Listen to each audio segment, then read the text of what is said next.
Good morning students. சரி, 2020ஆம் ஆண்டு முடிச்சாச்சு. இப்போ 2021 வந்திருக்கோம். அவ்வளோதானே? புது வருஷம் புது விதமாய் அமைய மாணவ செல்வங்களுக்கு புத்தாண்டு வாழ்த்துக்கள். சரி, இப்போ கடந்த தேர்வு எல்லாரும் எழுதுறீங்க. அப்படிதானே? நிறைய பேர் காலக்கூட தப்பு போட்டுருந்துருக்கீங்க. நிறைய பேர் நிறைய மிஸ்டேக் பண்ணிருக்கீங்க. என்ன உண்மையோட கூட நிறைய பேர் சரியா எழுதாம இருக்கீங்க. சரி, அதை திருத்திக்கிறோம். சரியா? அதை திருத்திக்கிறோம். இப்போ இன்னைக்கு நடக்கக்கூடிய பாடம் வந்து என்னன்னா புவியியல்ல 7ஆம் பாடம். புவியியல்ல 7ஆம் பாடம் என்னன்னா தமிழ்நாடு மானுட புவியியல். இது என்னடா ஒரு வித்தியாசமான பெயரா இருக்கு. அப்படிதானே? இந்த பாடம் தமிழ்நாடு மானுட புவியியல். பக்க நம்பர் எத்தனை? 232ல இருக்கு. என்னமா பக்க நம்பர் எத்தனை? 232ல. சரி, இந்த பாடம் என்ன சொல்லுது? அதுதான் இப்போ மானுட புவியியல்னா என்ன. ஏன்னா இதுதான் இந்த பாடம். புவியியல் உனக்கு தெரியும். ஏன்னா நம்ம புவியினுடைய அமைப்பை பற்றி நம்ம படிக்கக்கூடியது புவியியல். நம்ம ஏற்கனவே நான் என்ன சொன்னேன், பாடம் தொடர்ந்து நான் உனக்கு சொல்லி கொடுத்துருக்கேன். அப்படிதானே? புவியியல்னா என்னன்னு. சரி, மானுடம்னா என்ன? இப்போ மானுடம்னா என்ன? மானுடம் நம்ம வாழ்வதற்கு, அதாவது மனிதர்கள் வாழ்வதற்கு ஏற்ற சூழல் இந்த புவியியல்ல காணப்படுதா, இந்த புவியில காணப்படுதா, அதுக்கு என்ன தேவை இருக்கு, அதுதான் இந்த பாடத்தில் நம்ம என்ன பண்ணுது கூறப்பட்டுள்ளது. சரி, இந்த பாடத்தை அடுத்து நம்ம நெக்ஸ்ட் பார்ப்போம். ஏன்னா இப்போ இந்த தமிழ்நாடு மானுட புவியியல் நம்ம சொல்லியாச்சு. இந்த தமிழ்நாட்டுல நம்ம மனிதர்கள் வாழ என்னதெல்லாம் தேவை, இப்படி அததான் இதுக்கு குறிப்பிட்டுள்ளது. இந்த மனித சமுதாயம் வந்து வளர்ச்சி பெற்றிருக்கா, அதாவது இந்த மானுட புவியியல் வளர்ச்சி பெற்றிருக்கா. அன்னைக்கு நம்ம அப்பா அம்மா வந்து எதிர போனாங்கன்னா நடந்து போயிருப்பாங்க பக்கத்துல இருந்து. அடுத்து கொஞ்ச காலத்துல நம்ம தாத்தா பாட்டில அதிகமா நடந்துதான் போனாங்க. நம்ம அப்பா காலத்துல சைக்கிள் போனாங்க. அப்படிதானே? ஆனா இன்னைக்கு பைக் வந்துச்சு, பைக்கையும் தாண்டி கார் வந்துச்சு. இதெல்லாம் என்னன்னா ஒரு வளர்ச்சி, இந்த மானுட சமுதாயத்துல இருந்து ஏற்பட்ட வளர்ச்சி. அதுதான் இந்த பாடத்துல கூறப்பட்டுள்ளது. அது என்ன? அதுல உணவு வகைகள் வேறுபாடு வந்துச்சு, தகவல் தொழில்நுட்பத்துல வேறுபாடு வந்துச்சு. இது எல்லாமே எங்களுக்கு வேறுபாடா இருக்கு. அந்த வேறுபாடை பத்தி தான் நம்ம இன்னைக்கு பார்க்க போறோம் அந்த மானுட புவியியல் பாடத்துல. சரி, நம்பர் 1 ஃபர்ஸ்ட். சார், நீங்க தான் சொன்னீங்க வளர்ச்சின்னு சொல்லியிருக்கீங்க. வேளாண்மையில என்ன வளர்ச்சி? இப்போ நம்ம முதல் உணவுக்கு வருவோம். நான் சொல்லியிருக்கேன், நம்ம முதன்மை துறையே என்னதுன்னா வேளாண் துறை. அப்படிதானே? எதுக்கு? இந்த என்னது இல்லைனாலும் சரி வாழ்ந்துடலாம், ஆனா உணவு இல்லாம என்ன பண்ண முடியாது, வாழ முடியாது. எதற்கு? ஏன்னா உணவு மனிதனுக்கு அத்தியாவசிய தேவை, அன்றாட தேவை. அப்படிதானே? சரி, இப்ப இந்த உணவை பத்தி நம்ம பார்க்க போறோம்னா இந்த உணவுக்கு காரணம் வந்து விவசாயம். அப்படிதானே? வேளாண்மை. யாருக்குமே இந்த வேளாண்மையை பத்தி நம்ம 3 பாடத்துல பார்த்துருக்கோம். 3ஆம் பாடம் 4ஆம் பாடத்தையும் பார்த்தோம், 2 பாடத்துல பார்த்தாச்சு. ஆனால் வேளாண்மை பத்தி உங்களுக்கு நல்லா தெரியும். இதுல தீவிர வேளாண்மை இருக்கு, படிக்கட்டு வேளாண்மை, நிறைய வேளாண்மை வகைகள் நான் உங்களுக்கு சொல்லி கொடுத்துருக்கேன். இதனால வேளாண்மை ரொம்ப விவரிக்கிறதுக்குள்ள ஒரு ஷார்ட்டா சொல்லி தர வேளாண்மை. ஏன்னா இந்த வேளாண்மை ஒரு சிம்பிள் அக்ரிகல்ச்சர். இங்கிலீஷ்ல அது பேர் போட்டோம்னா அக்ரிகல்ச்சர். அக்ரி நிறைய பேர் கேட்டிருப்பீங்க, நீங்க நீ என்ன படிக்கிறா? நான் அக்ரிக்கு படிக்க போறேன் அப்படிமாங்க. என்ன அக்ரிகல்ச்சர்? என்ன? விவசாயம். விவசாயம் சார்ந்த கல்வியை. அப்ப விவசாயம் சார்ந்த கல்வியை படிச்சு என்ன பண்ண போறோம், அதுதான் இந்த கொஸ்டின். அப்படின்னு சொல்லுவாங்க நிறைய பேர். இல்ல, விவசாயம் தான் முக்கியமான படிப்பு. இன்றைக்கு விவசாயத்தை ஏகப்பட்ட மாற்றம் வந்துச்சு. அப்படிதான் அன்றைக்கு எனக்கு தெரிய நான் சிறு பையனாக இருக்கும்போது எப்படின்னா நெல் அறுவடை செஞ்சிருந்தாங்க. ஒரு களத்துல வந்து போடுவாங்க. அந்த களத்துல நாங்கெல்லாம் ஓடி விளையாடுவோம். அப்படி இல்லாட்டா மாட வேலை நடக்குவாங்க. ஏன்னா அந்த நெற்கதிர்கள் எல்லாம் என்ன பண்ணுவோம், அந்த கதிரை விட்டு என்ன பண்ணுவோம், கீழே விழுந்து கிடக்கும். அப்ப அதை என்ன பண்ணுவாங்க, எடுத்து சேர்ப்பாங்க. ஆனா இன்னைக்கு வந்து அப்படி கிடையாது. இன்னைக்கு எல்லாமே வண்டி ஆயிடுச்சு. எல்லாம் வண்டி ஆயிட்டு அறுப்பு வண்டி வந்து அது நெல் ஒரு பக்கம், வைக்கோல் ஒரு பக்கம், பிரிச்சு என்ன பண்ணி கட்டுது. இதெல்லாம் எனக்கு வேளாண்மையோட இந்த அறிவியலோட வளர்ச்சி. ஏன்னா அதே மாதிரி அன்னைக்கெல்லாம் எப்படின்னா அன்னைக்குள்ள உணவுகள் எல்லாம் உணவாக இருந்தது. இன்று அன்னைக்குள்ள உணவே மருந்தா இருந்து, இன்னைக்கு மருந்தே உணவா இருக்கு. இன்னைக்கு அப்படிதானே? ஏன் காரணம்? ரசாயனம். இந்த அறிவியல் வளர்ச்சியில் நன்மைகளும் இருக்கு, தீமைகளும் இருக்கு. சரியா? ரசாயனம் கலக்கப்பட்டு விட்டது. சரி, இந்த வேளாண்மையை வந்து நம்ம அக்ரிகல்ச்சர், இந்த அக்ரின்ற வார்த்தை வந்து என்ன, லெப்பிங் ஒரு சொல். நம்ம நிறைய வார்த்தை படிச்சிருப்போம். ஏன்னா நிறைய வார்த்தை. அதாவது ஆங்கிலம் என்பது ஒரு மொழி அல்ல, எல்லா மொழியும் இருந்து பிரித்தெடுக்கப்பட்ட ஒரு மொழி. அதே மாதிரி இந்த அக்ரிகல்ச்சர், அக்ரி என்பது ஒரு லத்தீன் மொழி சொல். இந்த லத்தீன் சொல்லுல இருந்து வந்துச்சு. விவசாயம் நண்பன்பாங்க. எல்லாருமே எலெக்ஷன் வந்துட்டா விவசாயம் தான் முதுகெலும்பு, விவசாயம் தான் நண்பன்பாங்க. ஏன்னா நம்ம நாட்டுல 70% குறையாம 75% மேல் வந்து யாருன்னா விவசாயம் இருக்காங்க. விவசாயத்தை நம்பி, அதாவது விவசாயத்தை அடிப்படை தொழிலாக 85% மேல இருக்காங்கன்னு ஒரு குறிப்பிட்ட நான் வாசித்தேன். சரியா? அப்போ விவசாயத்தை சார்ந்துதான் நம்ம தேசம் வாழ்ந்துள்ளது. நம்ம தமிழ்நாடு மாநிலமும் விவசாயத்தை பெரிகளவு நம்பி இருக்குது. அப்படிதானே? அப்போ இந்த வேளாண்மை விவசாயம் தான் வேளாண்மை, வேற ஒண்ணும் இல்ல. வேளாண்மை வந்து நம்ம நியமிக்கக்கூடிய காரணிகள். இந்த வேளாண்மை வேணும். சரி சார், எல்லா இடமே வேளாண்மை இருக்குல்ல சார்? இல்லவே இல்லை.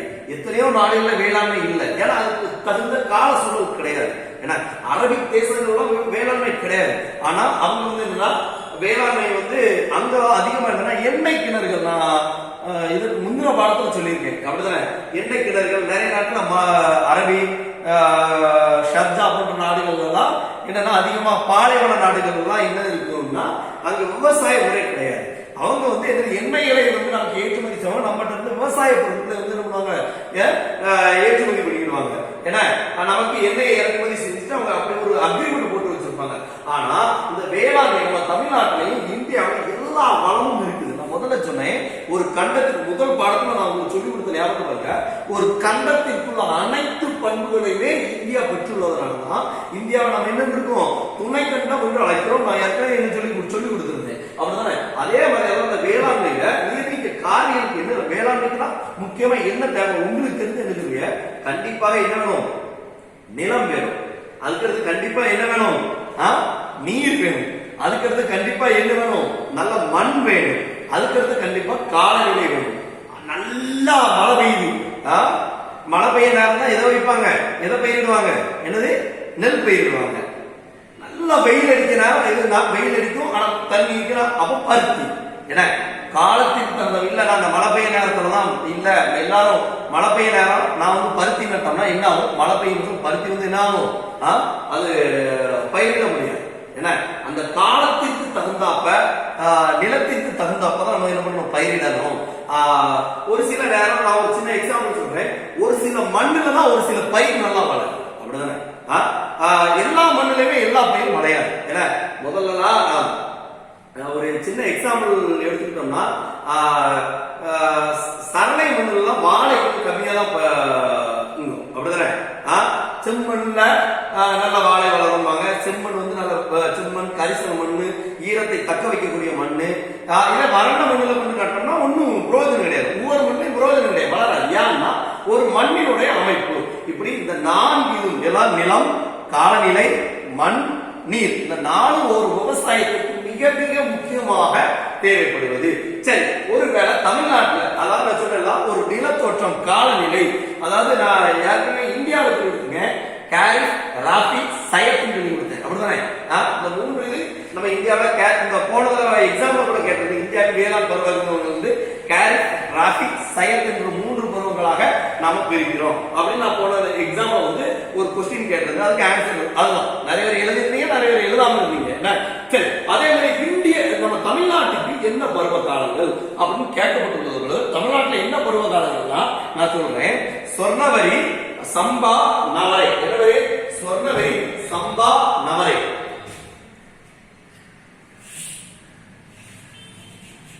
சொர்ணவரி இத சித்திரை பட்டம் சொல்லுவாங்க. என்னன்னா சித்திரை பட்டம் சொல்லுவாங்க. என்ன சித்திரை பட்டம், சொர்ணவரினா சித்திரை பட்டம். அடுத்தது சம்பானா ஆடிப்பட்டம். அடுத்த நவரை. இதெல்லாம் நீங்க பெரியாள்கிட்ட கேட்ட சொல்லுவாங்க, அன்னைக்கு சித்திரை மாசம் சித்திரையில இப்ப மழை பெய்யும். அது பெரியாள்கள் கரெக்டா சொல்லுவாங்க, இந்த நேரத்துல இப்ப மழை பெய்யும். நிறைய பேர் என்ன மண் வாசனை வச்சு மழை பெய்யும் சொல்லுவாங்க. இதெல்லாம் பெரியாள்கள் சொல்லுவாங்க. ஏன்னா அவங்க மேகத்தை பார்த்து இன்னும் 2 நாள் மழை பெய்யும்பாங்க. இதெல்லாம் என்னதுன்னா அன்றைக்கு உள்ளது. அதே மாதிரியா இந்த பட்டம், இந்த பருவ காலங்க அன்னைக்கு வந்து சித்திரை பட்டம், ஆடி பட்டம், நவரை பட்டம் என்று என்ன பண்ணாங்க, நமக்கு வந்து பிரிச்சு அன்றைக்குள்ள காலங்கள் வந்து வகைப்படுத்தினாங்க. அதுக்கடுத்தது தமிழ்நாட்டில் முக்கியமான பயிர்கள் உனக்கு தெரியும். நம்ம தமிழ்நாட்டில் என்ன பயிர் முதல் இடத்துல நம்ம என்னதான் சொல்லுவோம், நெல்லு தான் சொல்லுவோம். ஏன் நம்ம சைடு அதிகமாக என்னதான் பயிரிடுவோம், நெற்பயிர். அப்படிதானே? ஃபர்ஸ்ட் நெற்பயிர். இந்த நெல் ஏன்னா நம்ம இந்தியாவில நம்ம வேர்ல்டுல 2வது இடம். இந்த நெல் அது குறிப்பா தென் மாநிலங்களில் வந்து அதிகமாக நெல் பயிரிடப்படுகிறது. ஏன்னா தஞ்சாவூர் டெல்டா நெற்களஞ்சியம் இது எல்லாமே இங்கதான். எதுக்குன்னா நெல்னா ஒரு முக்கியமான உணவு பயிர் நம்ம தமிழ்நாட்டுல அப்படின்னு, அதனால நெல் அதிகமாக பயிரிடப்படுகிறது. இதர் வந்து நெல்லுக்கு உங்களுக்கு தெரியும் பார்த்துங்க, தேவையான மழை தேவை. ஆனா நம்ம பார்த்திருப்போம் இந்த வருஷம் கொஞ்சம் திக்கெல்லாம் மழை கம்மி. ஆனா வடக்கு நல்லா பரவாயில்லாம மழை பெஞ்சிருக்கு கடவுள். அந்த மழை ஏன்னா அந்த மழை மிக அவசியம் நெற்பயிருக்கு. அந்த நெல்லை வந்து இப்போ முதல்லலாம் எப்படின்னா நெல்லை சேமித்து நெல் குத்தி உணவு வந்து இப்ப அப்படி கிடையாது. எல்லாமே என்ன முடியுது, வயல் அறுவடை செய்தோடனே வியாபாரிகள் வாங்கிட்டு போயிருந்தாங்க. இப்படி இந்த நெல் வந்து என்னது, நெல் நம்ம தமிழ்நாட்டுக்கு ஒரு முக்கியமான உணவு பயிர். அடுத்து திணைப்பயிர்கள். திணைப்பயிர்கள்ல என்னன்னா தமிழ்நாட்டில் ஏறக்குறைய 1/3 வந்து என்னன்னா திணைப்பயிர். திணைப்பயிர்னா என்ன, யாரா கேள்விப்பட்டீங்களா? திணைப்பயிர்னா சரி வேற ஒண்ணு. இது வந்து அதிகமாக என்னன்னா கேழ்வரகு, கம்பு, இந்த கூழ் குடிச்சிருப்பீங்களா? கூழ் யாரா குடிச்சிருப்பீங்க? சரி, அந்த கூழ் குடிப்பீங்க தெரியுமா, அதுதான் திணைப்பயிர். அதான் கேப்பக்கூழு, கம்பக்கூழுமாங்க. கேழ்வரகு, கம்பு இதை பயிரிடப்பட்டு அதை வந்து என்ன பண்ணுவாங்க அன்னைக்கு ஒரு 20-30 ஆண்டுகளுக்கு முன்பு வந்து இந்த உணவுகள் ரொம்ப இந்த நெல் சாப்பாடு அதிகம் கிடைக்காத நேரத்துல இந்த கேழ்வரகு இந்த கம்பெல்லாம் வச்சு என்ன பண்ணாங்க, அவங்க வந்து என்ன பண்ணாங்க உணவுப் பொருளா பயன்படுத்துவாங்க. ஏன்னா இன்றைக்கு காலத்துக்கு தகுந்தப்ப நெல் சாப்பிடுறோம். அதுக்கடுத்து பருப்பு வகைகள் உனக்கு தெரியும், தோரப்பருப்பு, கடலைப்பருப்பு, எள்ளு, இதை போன்ற பருப்பு வகைகள்லாம் என்னதுன்னா எள்ளு வந்து எண்ணெய் வித்துக்கள்ல வந்து என்னமா இது வந்து புரதச்சத்து அதிகமா இருக்கு. பச்சை பயிறு இதெல்லாம் என்னன்னா இந்த பருப்பு வகைகள் நம்ம தமிழ்நாட்டில் வந்து என்ன பண்ணுவோம், பயிரிடப்படுகிறோம். இது எல்லாமே என்ன செய்யுதுன்னா, இது எல்லாமே இருக்குன்னா நம்ம தமிழ்நாட்டில் விளையக்கூடிய இது வந்து விவசாயத்தில் நம்ம தமிழ்நாடு தன்னிறைவு பெற்று இருக்கிறது. அடுத்து எண்ணெய் வித்துக்கள் நிலக்கடலை என்னவா, நிலக்கடலை என்னது நம்ம சாப்பிடலாம் கடலை. அடுத்து எள்ளு, இதெல்லாம் என்னதுன்னா எண்ணெய் வித்துக்கள். இந்த எண்ணெய் வித்துக்கள் வந்து என்னதுன்னா நமக்கு இப்ப தலைக்கு தேங்காய் எண்ணெய் இருக்கு, நல்லெண்ணெய், இதை மாதிரி என்னது எண்ணெய் வித்துக்களும் நம்ம தமிழ்நாட்டில் பயிரிடப்படுகிறது. நம்ம பசுமை புரட்சிக்கு நம்ம 2வது மாநிலம் முன்னுரிமை இருக்கிறது காணப்படுகிறது. அதுக்கடுத்து கரும்பு. இந்த கரும்பு பயிரிடுறாங்க எதற்குன்னா சர்க்கரை ஆலைக்கு கரும்பு பயிரிடப்படுறாங்க. இப்போ பொங்கல் சீசன் அதிகமாக கரும்பு வந்து என்ன பண்ணும், விற்பனை ஆகக்கூடிய நேரம் அப்படிதானே. இந்த கரும்பு நம்ம தமிழ்நாட்டில் பயிரிடப்படுகிறது. அதுக்கடுத்து பருத்தி, நான் சொல்லி சொன்னலாம், அதாவது பருவ காலங்களுக்கு தகுந்தாப்ப பயிரிடப்படுகிறது. என்ன மழை நேரத்தில் என்ன பண்ணும், நெல் பயிரிடுவாங்க. கொஞ்சம் மழை முடிஞ்ச உடனே அதிகமாக பருத்தி பயிரிடுவாங்க. அதாவது ஒரே பயிரை மட்டும் பயிரிடாம நம்ம மாற்றணும். அதனால பருத்தி, இந்த பருத்தி வந்து ஆடைகள் தயாரிக்க என்ன பண்ணுது, பெரிதளவும் பயன்படுத்தப்படுகிறது பருத்தி. அதுக்கடுத்து என்னதுன்னா தோட்ட பயிர்கள் என்ன உனக்கு நான் இது வந்து நான் யாருக்குமே சொல்லி கொடுத்தலாம். தோட்ட பயிர்கள் தேயிலை, காப்பி இதெல்லாம் என்னது தோட்ட பயிர்கள் என்று அழைக்கப்படுகிறது. யார் தோட்ட பயிர்கள்னா அவனுக்கு தெரியும். இது படிக்கட்டு வேளாண்மையில இது நீர் அதிக தங்கி இல்லாம இது அதிகமாக மழை ஓரங்களில் வந்து என்ன பண்ணுது, ரப்பர் இதெல்லாம் இது தோட்ட பயிர்கள் அழைக்கப்படுகிறது. அதுக்கடுத்து என்னன்னா இது அவ்வளவுமே வேளாண்மையோட சார்ந்தது அப்படிதானே. நான் சொல்லி கொடுத்தது வேளாண்மை நேர்மைக்கும் காலநிலை வேளாண்மை பருவ காலத்தில் தமிழ்நாட்டில் முக்கியப்படுகிறது. இது எல்லாமே நிலத்துல கஷ்டப்பட்டு நம்ம இங்கதான் வேளாண்மையோட சார்ந்தது. சரி, இதற்கு அடுத்தது கால்நடை என்ன, ஆடு இருக்கு. வேளாண்மைக்கு என்ன சார் சம்பந்தம் இருக்கு? கண்டிப்பாக நல்லா பாருங்க. கால்நடை வந்து என்ன இருக்குன்னா, ஒரு வீட்டுல விவசாயம் நடக்குன்னா அந்த வீட்டுல கண்டிப்பாக என்ன இருக்குன்னா கால்நடை இருக்கும்.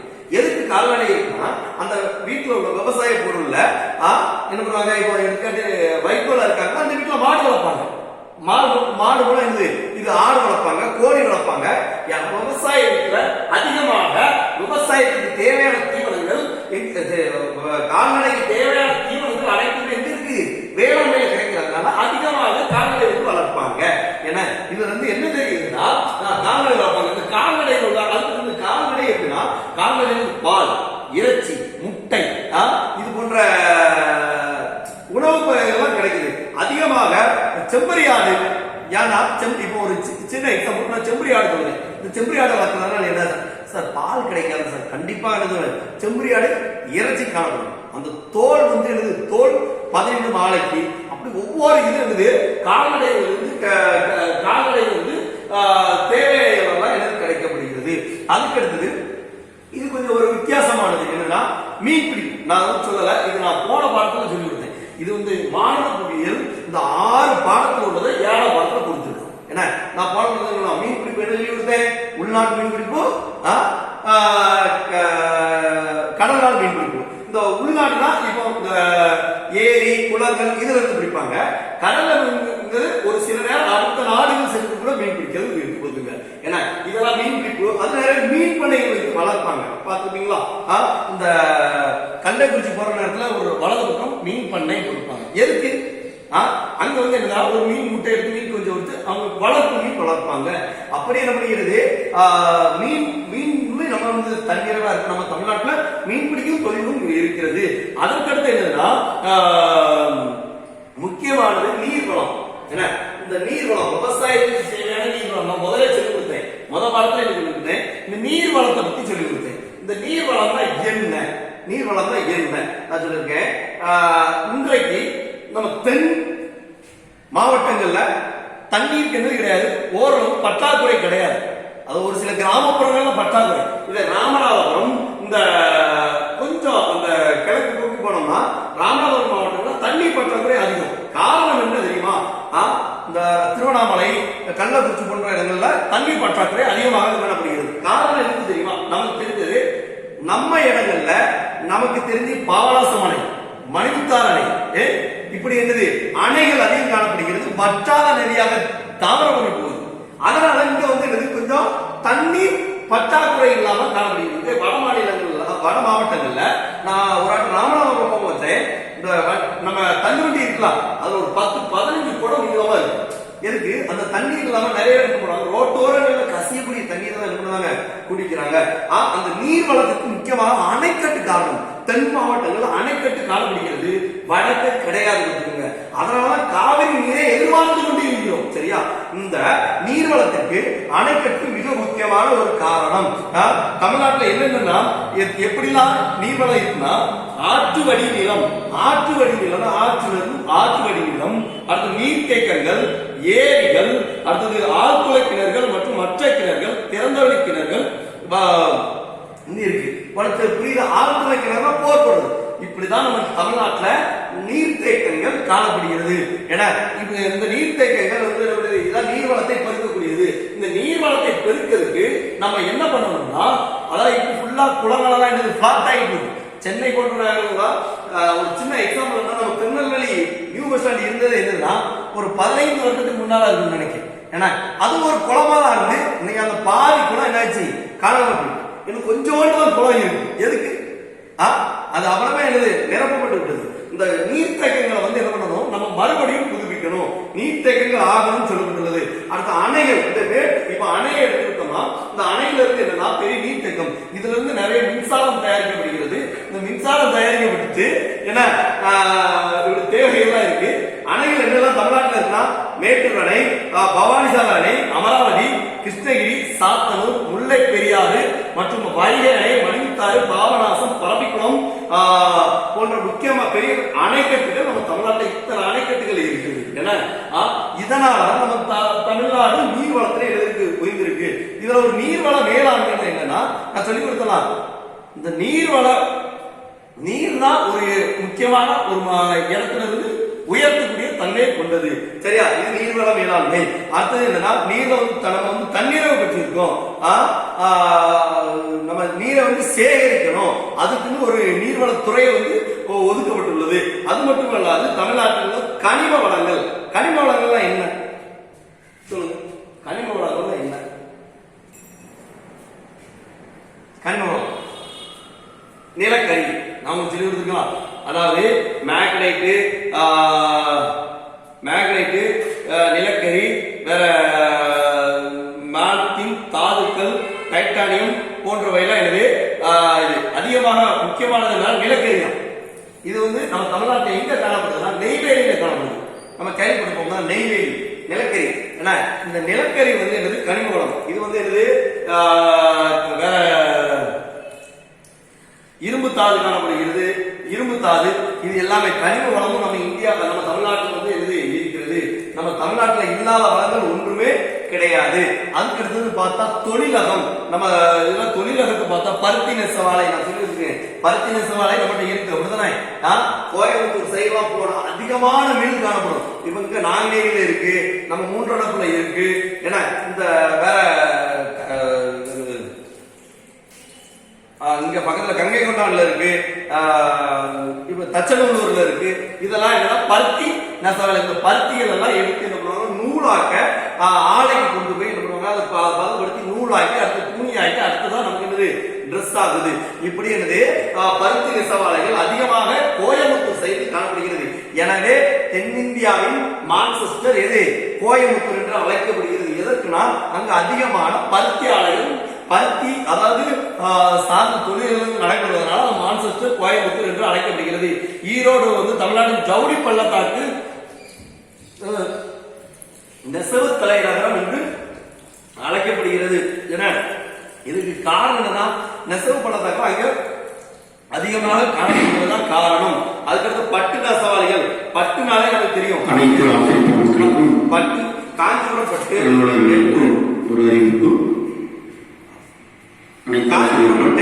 என்று அழைக்கப்படுகிறது. உடனடியாக உதவி தலைமை ஆசிரியர் அறையில் உள்ள எக்ஸாம் கண்ட்ரோல் ரூம் வருமாறு கேட்டுக்கொள்ளப்படுகிறது. ஆசிரியர்களும் அலுவலர்களும் உடனடியாக உதவி தலைமை ஆசிரியர் அறையில் உள்ள எக்ஸாம் கண்ட்ரோல் ரூம் வருமாறு கேட்டுக்கொள்ளப்படுகிறது. யார் இந்த பட்டு வந்து இருக்குதுன்னா உனக்கு தெரியும், பட்டாடைகளுக்கு இன்னைக்கு திருமணத்திலிருந்து எல்லாத்துக்கும் முக்கியமானது பட்டாடைகள் தான். யார் அந்த பட்டாடைகள்னா இந்த பட்டுப்பூச்சி வளர்த்து அதுல இருந்து பட்டு எடுத்து அதுக்கு பிறகு ஆடை தயாரிக்கிறாங்க. அதனால பட்டாடைகள் விலை அதிகமாக காணப்படுகிறது. அது தோல் பதனிடும் தொழில் நான் சொல்லி கொடுத்தலாம். ஒரு ஆடு மாடு தோல் எடுத்து அதை பதனிட்டு தோல் பொருட்கள் தயாரிப்பாங்க. மணிப்பரிசு, பெல்ட், செருப்பு போன்ற முக்கிய பொருட்கள் எல்லாம் இந்த தோல் பதனிடும் தொழிற்சாலையில இருந்து காகித தொழிற்சாலை, தொழிற்சாலை நிறைய தொழிற்சாலை இருக்கு. காகித தொழிற்சாலை கரும்பு சக்கை கருவிகளை கொண்டு காகிதம் தயாரிப்பாங்க. சிமெண்ட் தொழிலகம் ராம்பூருக்கு, நம்ம இந்தியா சிமெண்ட் இருக்கு. இதெல்லாம் சிமெண்ட் தொழிலகங்கள். இப்படி முக்கியமான தொழிலகத்தில் நம்ம தமிழ்நாடு இருக்கு முன்னிலை மாநிலமாக காணப்படுகிறது. அடுத்து என்னன்னா தகவல் தொடர்பு. தகவல் தொடர்பு கம்யூனிகேஷன். 9th அழகா இந்த பாடம் வந்து இந்த உங்களுக்கு ஒரே படமா போட்டிருப்பாங்க. இந்த 3 தலைப்பு என்னன்னா தகவல் தொடர்பு, போக்குவரத்து மற்றும் தகவல் தொழில்நுட்பம். ஏன்னா இந்த 2 தலைப்பா போட்டிருப்பாங்க. 9th அழகா கொடுத்திருக்காங்க. அந்த பாடத்துல என்ன பண்ணா தகவல் தொடர்பு கம்யூனிகேஷன். ஒரு நேரத்துல நம்ம கம்யூனிகேஷன் வந்து எப்படி இருந்துச்சு, லெட்டர் வாயிலாக இருந்துச்சு, கடிதம் வாயிலாக இருந்துச்சு. காலம் முன்னேற முன்னேற அதுக்கு நினைச்சு பேஜர் வந்துச்சு. அந்த செல்போன்ல வந்து என்னது போன் மட்டும் பேசுற மாதிரியா வந்து இருந்துச்சு. காலம் மாற மாற எப்படி ஆயிட்டு இன்னைக்கு வீடியோ கால் வந்துச்சு. அப்படிதானே இன்றைக்கு தந்தியும் இல்ல கடிதமும் இல்ல, காணாம போயிட்டு. காரணம் என்ன, இந்த செல்போன் வந்தது.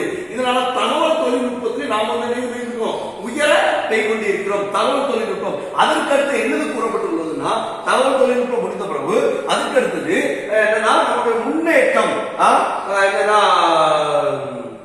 போக்குவரத்து மற்றும் தகவல் தொழில்நுட்பம். தகவல் தொழில்நுட்பம் வந்து நம்ம வந்து ஒவ்வொரு துறையிலும் வளர்ச்சி வச்சுக்கிட்டே இருக்கும். அப்படிதானே எடுத்துக்காட்டு நான் ஒரு சின்ன எக்ஸாம்பிள் சொல்லுவேன். போக்குவரத்து நான் முதல்ல சொல்லி கொடுத்தேன். அன்னைக்கு நம்ம அப்பா எப்படி போனாங்க, சைக்கிள் போனாங்க, நம்ம பைக்ல போனோம். இதான் இது இந்த போக்குவரத்துல நம்ம வந்து முன்னேறி சென்றது. அது மட்டும் இல்லாது என்னது இதெல்லாம் இது நமக்கு எடுத்துக்கிட்டோம்னா நம்ம வாழ்க்கையில வந்து வளர்ச்சிக்கு முக்கியமானது என்னது இது. இந்த இவ்வளவு காரணமும் என்னது வேளாண்மை பண்றோம்னா இந்த வணிகம் தான். ஏன்னா இந்த வணிகத்தாலதான் வேளாண்மை வந்து நடைபெறுகிறது. அப்படின்னா நம்ம ஒரு 100 மூடை நெல் வச்சுட்டு 100 மூடை நம்ம சாப்பிட போறது. அப்போ சேல்ஸ் விற்கணும். அப்படிதானே விற்றாலும் வருமானம். அப்படிதானே அதனால இந்த வணிகம் வந்து முக்கிய பங்கு வகிக்கிறது. இந்த விற்பனைக்கு வணிகம் முக்கிய பங்கு வகிக்கிறது. இந்த வணிகம் ஏற்றுமதி இறக்குமதி இதுலயும் நம்ம தமிழ்நாட்டில் இருக்கு தண்ணீரை பற்றி இருக்கிறது. அது அதே மாதிரியா தகவல் தொடர்புல நான் நிறைய வழிக்கு சொல்லலாம். ஏன்னா என்னன்னா தனிநபர் தகவல் தொடர்பு, பொது தகவல் தொடர்பு. இப்ப தனிநபர் தகவல் தொடர்பு ஒரு சின்ன எக்ஸாம்பிள் சொல்றேன். நம்ம 2 பேரும் பேசுறோம். அது என்னது தனிநபர் தகவல் தொடர்பு. இதே நான் வந்து ஒரு பத்திரிகையிலோ அல்லது ஒரு தொலைக்காட்சியிலோ ஒரு பேட்டி கொடுத்தா அது பொது தகவல் தொடர்பு. இப்ப தனிநபர் தகவல் தொடர்பு என்பது ஒரு குறிப்பிட்ட செய்தியை ஒரு நபர்களுக்கு மட்டுமே ஒரு பகிரப்படுவது தனி தகவல் தொடர்பு. பொது தகவல் தொடர்பு என்பது ஒரு செய்தியை பலர் தரப்பட்ட பல நபரிடம் பகிர்வது பொது தகவல் தொடர்பு. ஏன்னா இப்படி வந்து தனி தகவல் தொடர்புக்கு வந்து எக்ஸாம்பிள் வந்து கடிதம், வேற போன் கம்யூனிகேஷன், என்ன இதெல்லாம் தனி தகவல் தொடர்பு. பொது தகவல் செய்தித்தாள்கள், டிவி இதெல்லாம் எனக்கு பொது தகவல் தொடர்பு. ஒரு செய்தியை நாம் வந்து பிறருக்கு தெரிவிப்பதற்கு கண்டிப்பா அனைவருக்கும் தெரிவிக்கணும் பொது தகவல் தொடர்புகளை பயன்படுத்தணும். இப்படி என்னது மாணவர் கூடியிருந்த நம்ம வந்து எல்லாரும் வளர்ச்சி உச்சத்துக்கு வந்து அடைஞ்சாச்சு. இதுதான் இந்த பாடத்தை வந்து என்னது கூறப்பட்டுள்ளது. சரி, இந்த பாடத்துல என்னது எல்லாம் உங்களோடையும் குறிச்சுக்கோங்க. நான் உங்களோட படம் வந்து உங்களுக்கு என்ன பண்ணுவேன், ஆன்சர் போடுறேன். மாணவர் படிங்க. நன்றி, வணக்கம்.